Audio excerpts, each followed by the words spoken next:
Alors nous voilà dans la cuisine. Donc maintenant on va faire des gaufres protéinés. Donc il y a déjà une recette sur ma chaîne, celle-ci est un petit peu différente, vous allez voir. Donc c'est parti. Alors pour commencer on met 60 g de farine. Donc, on va mélanger d'abord tous les ingrédients secs. 20 g de farine de coco.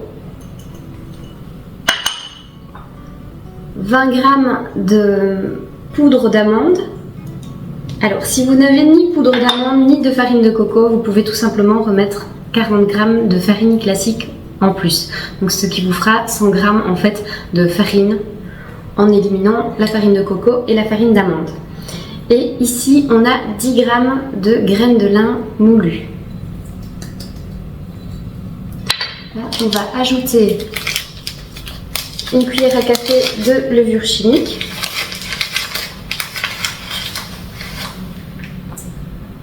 On met 60 g de protéines en poudre. Donc ici j'ai choisi la saveur vanille et il n'y a donc pas de soja dedans.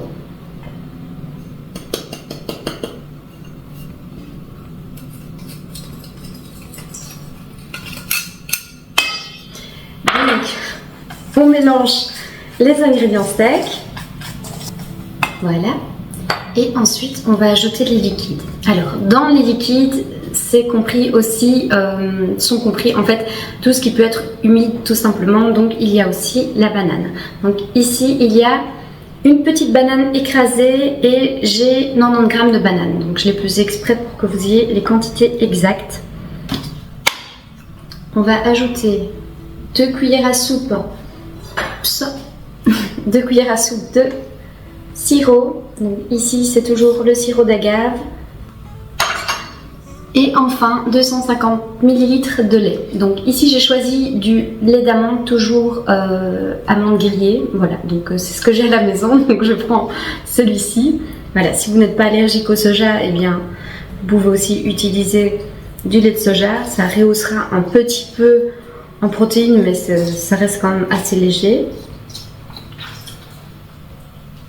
Et voilà, donc la recette est terminée là. On n'a plus qu'à tout mélanger. Donc une fois que c'est bien mélangé, vous obtenez quand même une pâte assez épaisse. C'est normal. Ouais, donc maintenant je vais préparer mon moule à gaufres et puis on se retrouve tout de suite après. Donc on fait bien chauffer son moule et je vais mettre un petit peu d'huile de coco, vraiment un petit peu. On prend l'équivalent d'une cuillère à soupe, je vais dire, remplie. Voilà, et vous déposez de chaque côté. Après, on n'a pas tous le même moule, donc voilà. Mais ça fait plus ou moins une grande cuillère à soupe. Voilà, et là je vais fermer et je vais calculer exactement combien de minutes je les laisse, comme ça, si ça peut vous aider. Parce que voilà, ça dépend effectivement des moules, mais c'est vrai que bon, des fois il faut 5 minutes, des fois 7, ça peut monter jusque 10. Donc voilà. Donc c'est parti et je reviens dans quelques instants. Donc là on est à 5 minutes, ça fume. Voilà, donc en fait 5 minutes c'est parfait. Voilà, donc ça c'est pour mon moule. Je vais vous montrer, mais elles sont vraiment belles. En fait, le fait d'ajouter de la farine d'amande et de coco, ça va donner aussi un petit goût un peu plus croustillant à la gaufre quand elle va refroidir. Voilà, donc je vous montre de plus près. Regardez cette beauté. Non mais, dis donc, on dirait presque des petites gaufres de Liège. Voilà. Oui, parce que comme vous le savez, je suis belge. Belge d'origine italienne, mais belge quand même. Donc voilà, chez nous, ce sont les gaufres. Hop, donc c'est reparti. On en remet une bonne cuillère. Soupe.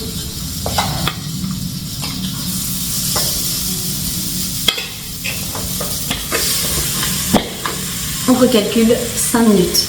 Voilà, comme ça on est sûr maintenant que la cuisson sera parfaite. Donc si à un moment donné, comme ici, je ne sais pas si vous voyez, mais il y a un petit peu de la fumée qui se dégage et c'est tout à fait normal. Donc c'est aussi à cause de l'humidité qu'il y a dans la gaufre. Donc vraiment ça, ne vous tracassez pas avec ça.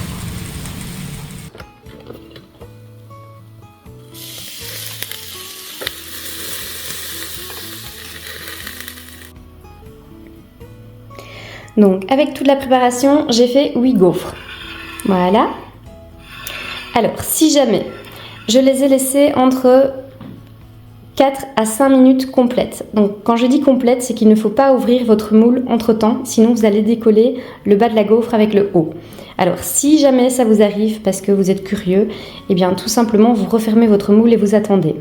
Donc je vous montre, mais ça c'est une gaufre à 7 minutes. Donc vous voyez, elle est brûlée. Donc il faut vraiment faire attention. Écoutez, les gaufres sont vraiment bien épaisses et assez solides, hein.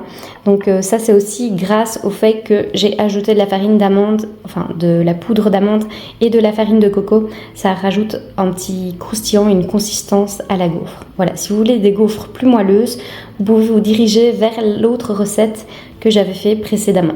Voilà, je vais essayer de vous la mettre ici, comme ça vous la verrez aussi.